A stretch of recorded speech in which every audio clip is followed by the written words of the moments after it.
জামায়াত ক্ষমতায় গেলে বেকারদের 10 লাখ টাকা করে ঋণ দিবে।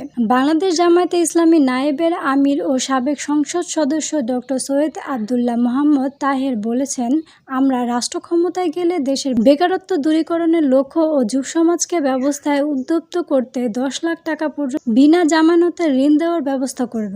শনিবার 21শে সেপ্টেম্বর বিকেলে বাংলাদেশের জামায়াতে ইসলামী ঢাকা মহানগরী দক্ষিণের উদ্যোগে রাজধানীর রমনায় ইঞ্জিনিয়ার্স ইনস্টিটিউশন মিলনায়তনে ব্যবসায়ী সমাবেশে প্রধান অতিথির বক্তব্য তিনি এসব কথা বলেন।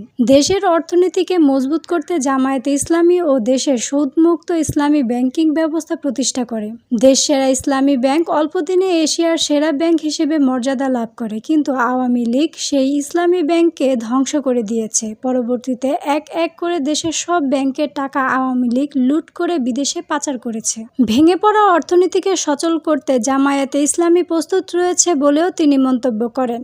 ডক্টর তাহের আরও বলেন, বাংলাদেশের মানুষের জন্য ছাত্র জনতার বিপ্লবের মধ্যে দিয়ে একটি চমৎকার সুযোগ সৃষ্টি হয়েছে। এই সুযোগ কাজে লাগাতে হবে। পরবর্তীতে পরিবেশকে কাজে লাগিয়ে আগামীর বাংলাদেশ গড়তে ব্যবসায়ীদের প্রতি তিনি আহ্বান জানান। এই সময় তিনি ব্যবসায়ীদের দেশপ্রেম বুকে লালন করে ব্যবসা করার অনুরোধ করেন। নুরুল ইসলাম বুলবুল বলেন, একটি গতিশীল ও শক্তিমান একটা ব্যবসা গড়ে তুলতে প্রয়োজন দুর্নীতিমুক্ত নেতৃত্ব। আমাদের দেশের সব অর্থনৈতিক ও ব্যবসায়ী সংগঠনগুলোতে দুর্নীতিবাজ ব্যক্তিরা বসে আছেন।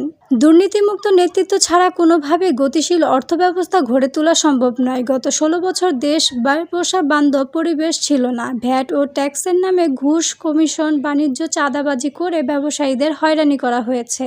এসব বন্ধ করতে হবে। জামায়াতে ইসলামী ক্ষমতায় এলে সব অর্থনৈতিক ও ব্যবসায়ী সংগঠনের প্রকৃত ব্যবসায়ী ও সৎ ব্যক্তিরাই নেতৃত্ব দেবে, আর কোনো সালমান এফ রহমান এস আলম সৃষ্টি হতে দেওয়া হবে না। তিনি আগামী বাংলাদেশের গঠনে জামায়াতে ইসলামীর সঙ্গে অংশগ্রহণ করে গুরুত্বপূর্ণ ভূমিকা পালনের জন্য ব্যবসায়ীদের প্রতি আহ্বান জানান। ডক্টর শফিকুল ইসলাম মাসুদ বলেন, 5 আগস্টের আগে বাংলাদেশের ব্যবসা ছিল কারুনের গোষ্ঠীর দখলে। এখন থেকে ব্যবসায়ীরা ওসমান রাদিয়াল্লাহু ইসলামের মতো সৎ ও আদর্শবান ব্যবসায়ী হবে। সুদমুক্ত অর্থনৈতিক ব্যবস্থায় ধারক ও বাহক হচ্ছে বাংলাদেশ জামায়াতের ইসলামী। শহীদ মীর কাসেম আলী সহ জামায়াতের শীর্ষ নেতারা বাংলাদেশের অর্থনীতিকে আলোকিত করেছে, আর হাসিনা এবং তার চাটুকারেরা দেশের সম্পদ লুট করে অর্থনীতিকে পুরোপুরি ধ্বংস করে দিয়েছে। এই অর্থনীতি ব্যবস্থাকে স্বাভাবিক করতে হলে ব্যবসায়ীদের অগ্রণী ভূমিকা প্রয়োজন উল্লেখ করে তিনি বলেন, জামায়াত ইসলামী নেতৃত্বে আগামী বাংলাদেশ হবে বিশ্বের রোল মডেল।